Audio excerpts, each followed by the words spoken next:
예수님의 이름을 송축합니다. 오늘도 우리와 함께 하실 주님을 기대합니다. 할렐루야. 모든 교회 성도들이 오늘도 하나님을 만날 것입니다. 주의 은혜를 사모하며 주의 영광을 사모하며 이 아침 함께 믿음으로 나아가기 원합니다. 4월 5일 화요일 아침 예배 성삼위 하나님께 올려드립니다. 우리 다 함께 사도신경으로 신앙을 고백하며 이 아침을 시작하기 원합니다.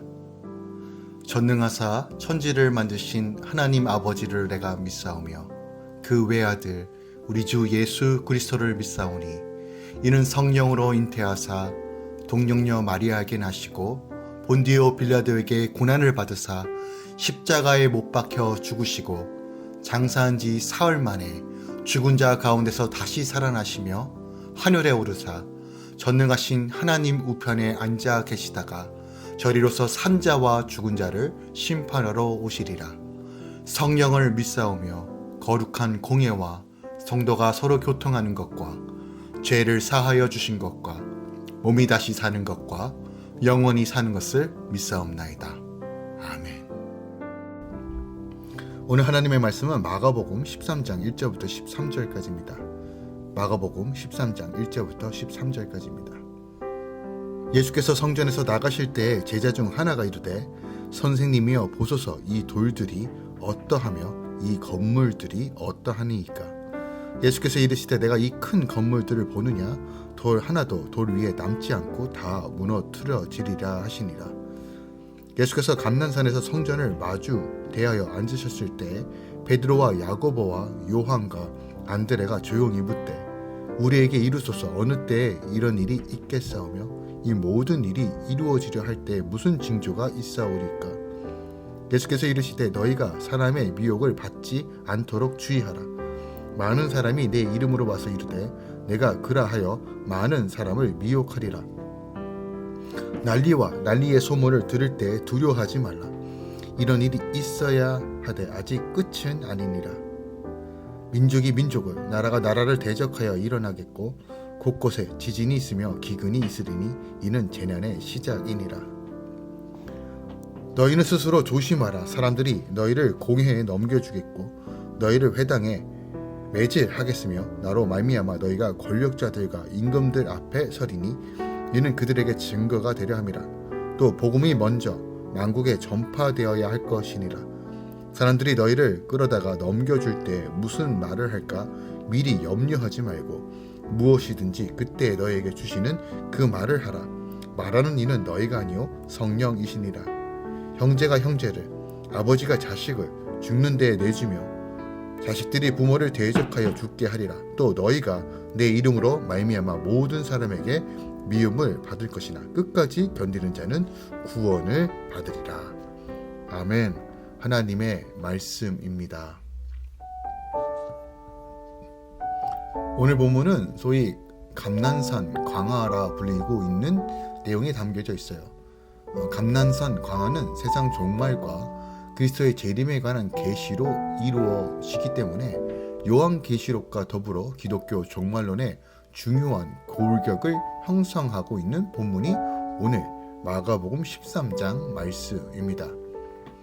감난산 광화는 엄격하게 말하면 13장 3절부터 시작됩니다. 1절과 2절은 예수님과 제자들이 성전에서 나와 감난산을 이동하는 중에 발생한 사건으로서 주님의 예루살렘 성전 파괴 예언과 종말의 시기와 징조에 대한 제자들의 질문을 기록하고 있습니다. 특별히 제자들의 질문은 주님께서 감난산 광화를 주시게 된 직접적인 계기가 됩니다. 따라서 1절부터 3절까지는 감난산 강화의 도입부적 역할을 한다고 할 수 있죠. 감난산 강화의 계시 부분으로서 오늘 본문은 주님의 예루살렘 파괴 예언과 종말의 때의 징조에 관한 제자들의 질문 및 종말 징조에 대한 주님의 계시를 기록하고 있는데 주님께서 종말의 징조로 제시한 것은 크게 4가지입니다. 첫 번째는 거짓 그리스도의 출현과 미혹이며 둘째는 전쟁과 기근과 지진의 발생입니다. 셋째는 세상의 성도들에 대한 박해와 거짓 선지자들의 출현 및 불법 성행입니다. 그리고 마지막 4번째는 모든 민족에게 복음의 전파가 이루어진다는 것이죠. 이 가운데 전자 두 가지는 비교적 세상 종말의 초기 단계에 발생하는 징조라고 할 수 있으며, 또한 후자의 두 가지는 세상 종말의 후기 단계에 발생하는 징조라고도 보기도 합니다. 오늘 본문 말씀을 절별로 한 번 더 깊게 살펴보도록 하겠습니다. 먼저 1절부터 2절까지 주전 19년에 착공되어 주후 63년에 완공된 헤롯 성전은 돌의 보석을 받아 건축되었습니다. 그런데 70년에 로마에 의해 함락될 때 로마군이 보석을 찾고자 파헤치느라 돌이 하나도 남지 않고 성전이 다 무너졌습니다. 성전은 여호와께서 자기 이름을 두시려고 택하신 곳입니다. 하지만 유대인은 성전이 있으면 망하지 않을 것이라는 기복 신앙으로 성전을 우상시했습니다. 그러니 성전이 무너질 것이라는 주님의 말씀이 듣기 어려웠을 것입니다. 하지만 종말을 대비하는 자는 세상에 속한 것을 언제나 다 무너진다는 것을 알고 준비해야 하는 것이죠. 3절부터 8절까지 예수님께서 성전이 무너진다고 하시는데도 제자들은 그때와 징조만 묻습니다. 우리는 절대 무너지지 않으리라 확신했던 것이 무너질 때 가장 큰 미혹을 받게 됩니다. 그것은 십자가의 복음이 아닌 성공 복음을 쫓았기 때문이죠. 그래서 난리와 난리의 소문에 두려워하고 사람을 대적하며 인생의 지진과 기근이 왔을 때 다 끝났다고 외치는 것입니다. 그러나 육의 종말은 영이 세워지는 때입니다. 이런 일은 있어야 할 일이며 끝까지 끝남이 아니고 오히려 시작이라는 것이죠. 나의 거룩을 위해 있어야 할 이름을 인정하고 미워받는 죄를 회개할 때 하나님이 나를 다시 세워가신다는 것이죠. 9절부터 13절까지는 끝까지 견디는 자에 대한 이야기가 나옵니다. 재난이 시작되면 부모의 형제가 대적하며 서로가 서로를 죽이는 데 내어줍니다. 그리고 예수님을 믿는다는 이유만으로 미움을 받습니다. 그러나 이렇게 무너지고 대적함으로 사랑이 식는 재난은 인생의 종말이 아닙니다. 미워하던 사람이 떠나가고 문제가 해결되는 것도 종말이 아닙니다. 성도에게 종말은 구원의 때입니다. 그것은 곧 모든 재난을 있어야 할 일로 여기고 내 십자가를 지고 내 죄를 회개함으로 천국 복음이 전파될 때입니다.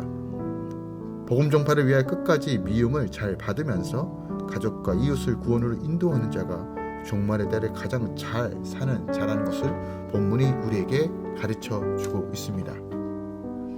오늘 본문 말씀을 통해서 우리가 더 깊이 묵상할 것이 무엇이 있을까요? 말씀을 보면 2절에 주님의 예언과 관련한 제자들의 두 가지 문의가 나옵니다. 하나는 어느 때 이런 일이 있겠느냐 하는 것이며, 다른 하나는 이 모든 것이 이루려 할 때 무슨 징조가 있겠냐라고 묻고 있습니다. 여기서 제자들의 질문은 이런 일이나 모든 일 모두 성전 파괴를 의미합니다. 하지만 유대인들에게 있어서 성전 파괴는 평소 생각지도 않던 일이었으며 종말에나 있을 일로 생각되었습니다. 따라서 제자들의 질문은 세상 종말이 언제 이루어지며 또 그때에 나타날 징조가 무엇인지를 묻는 것입니다. 종말의 시기나 징조는 종말을 대비하려는 이들에게 꼭 필요한 지식이지만 제자들로서는 알 방법이 없었으므로 두려움과 충격 속에서 주님께 조용히 문의한 것이죠. 이처럼 하나님의 계시에 대한 제자들의 탐구 자체는 참으로 바람직하다라고 할 수 있죠. 아는 게 힘이다 또는 알아야 이긴다는 말이 있듯이 이런 궁금증으로 또한 이것을 통해 말씀을 통해서 알고자 하는 것은 굉장히 귀한 마음입니다. 많은 사람들이 신앙과 지식을 대립시켜서 마치 신앙을 위협하는 부정적인 요소가 지식이라고 생각하는 사람들이 있는데, 우리가 바른 지식이 바른 신앙을 만든다는 것을 기억하기 원합니다. 성도가 하나님의 뜻 가운데 바로 서려고 하면 지식은 꼭 있어야 합니다. 물론 하나님을 아는 지식이 필요하다는 것이죠. 방법을 모르고 길을 모르는데 어떻게 행할 수 있을까요? 사람이 자신이 원하는 분야에서 일하려면 그 분야의 지식이 반드시 습득해야 하는 것처럼 성도가 하나님의 뜻을 행하기 위해서는 지식이 있어야 합니다. 열매 없는 자가 되지 않기 위해서 꼭 필요한 8가지 요소 중에 세 번째가 지식이라고 성경은 베드로후서 1장 5절에 가르치고 있는 것이에요. 물론 우리가 이 지식은 세상의 지식과 반드시 구별되어야 됩니다. 그러니까 세상의 지식이 아무리 많아도 하나님의 일들을 분별하지 못합니다. 가령 철학자나 자기 나름대로의 신의 존재를 탐구하여 그에 관련의 일에 정의를 내린다고 해서 그것이 진리로 인정되는 것이 아니죠. 그것은 학문적 탐구를 통해서 인간이 발견한 가상의 신일 뿐입니다. 하나님은 우리의 지적 탐구로 발견할 수 있는 분이 절대로 아닙니다. 하나님께서 자신을 알만한 것들을 여러 가지 방법으로 계시했기 때문에 우리는 이것을 통해서 특별 계시와 일반 계시를 통해서 그분을 알 수 있으며, 완전한 지식은 하나님의 본체이신 예수를 통해서 비로소 갖게 된다고 성경은 가르치고 있습니다. 따라서 우리가 하나님의 뜻을 알고 그분의 기대에 부응하고자 원한다면 세속적인 지적 탐구에만 의존하는 태도를 버리고 하나님께서 무엇을 말씀하고 있는지를 분명히 알아야 됩니다. 혹 수많은 정보들을 유튜브를 통해서 보거나 또한 마지막 때에 대한 정보들, 물론 이런 것들을 볼 수 있다라고 생각합니다. 하지만 본질적으로 우리는 말씀 그 자체에서 성령께서 우리에게 들려주시는 그 음성을 귀 기울여야 합니다. 그러므로 지금 성령께서 우리에게 무엇을 말씀하고 있는지를 더 깊이 묵상하고 기도하고 알기 원하며, 특별하게 우리가 기독교적인 세계관, 하나님 나라의 세계관으로서 어떻게 이 세상을 바라보고 있는가에는 고민과 연구와 공부가 필요하다는 겁니다. 거룩한 지식이, 바른 지식이 바른 신앙을 만듭니다. 또한 신령한 이들을 분별할 수 있도록 여호와의 일곱 영, 지혜와 총명과 모략과 그리고 재능과 하나님 지식과 하나님을 경외하는 영을 강구하며 분별하며 나가야 한다는 것이죠. 그럴 때 성령의 능력으로 이 세상을 분별하고 하나님의 뜻 가운데 걸어가는 참된 그리스도인으로 살게 될 것입니다. 거룩한 지식을 가지고, 거룩한 지혜를 가지고 하나님의 비밀을 품고 증거하는 주의 온전한 제자 되시길 예수 그리스도로 축원드리고 또 부탁드립니다. 기도하겠습니다. 주님, 이 시대는 여러 가지 일들을 통해서 마지막 때가 곧 온다는 것을 우리에게 가르쳐주고 있습니다. 물론 주님께서 언제 오실지는 오직 아버지만 아십니다. 그럼에도 불구하고 성경 곳곳은 지금이 마지막 때요, 언제든지 주님께서 오실 수 있는 모든 시대적인 배경들이 이루어지고 있음을 보여주고 있습니다. 우리가 마지막 때 준비되어지는 자가 되기 원합니다.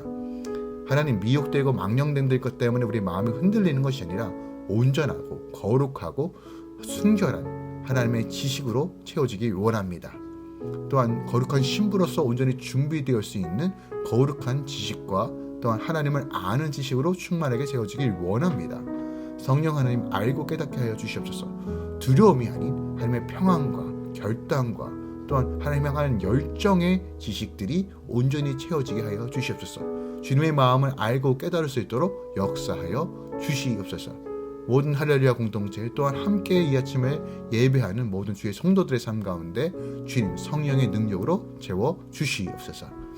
이제는 우리 주 예수 그리스도의 은혜와 우리 하나님 아버지의 놀라우신 사랑과 성령님의 내주고 있던 충만 역사하심이 함께 기도하며 주의 날을 소망하며 믿음으로 걸어가는 모든 주의 자녀들의 머리마다 이제부터 영원까지 함께 있을지어다. 아멘.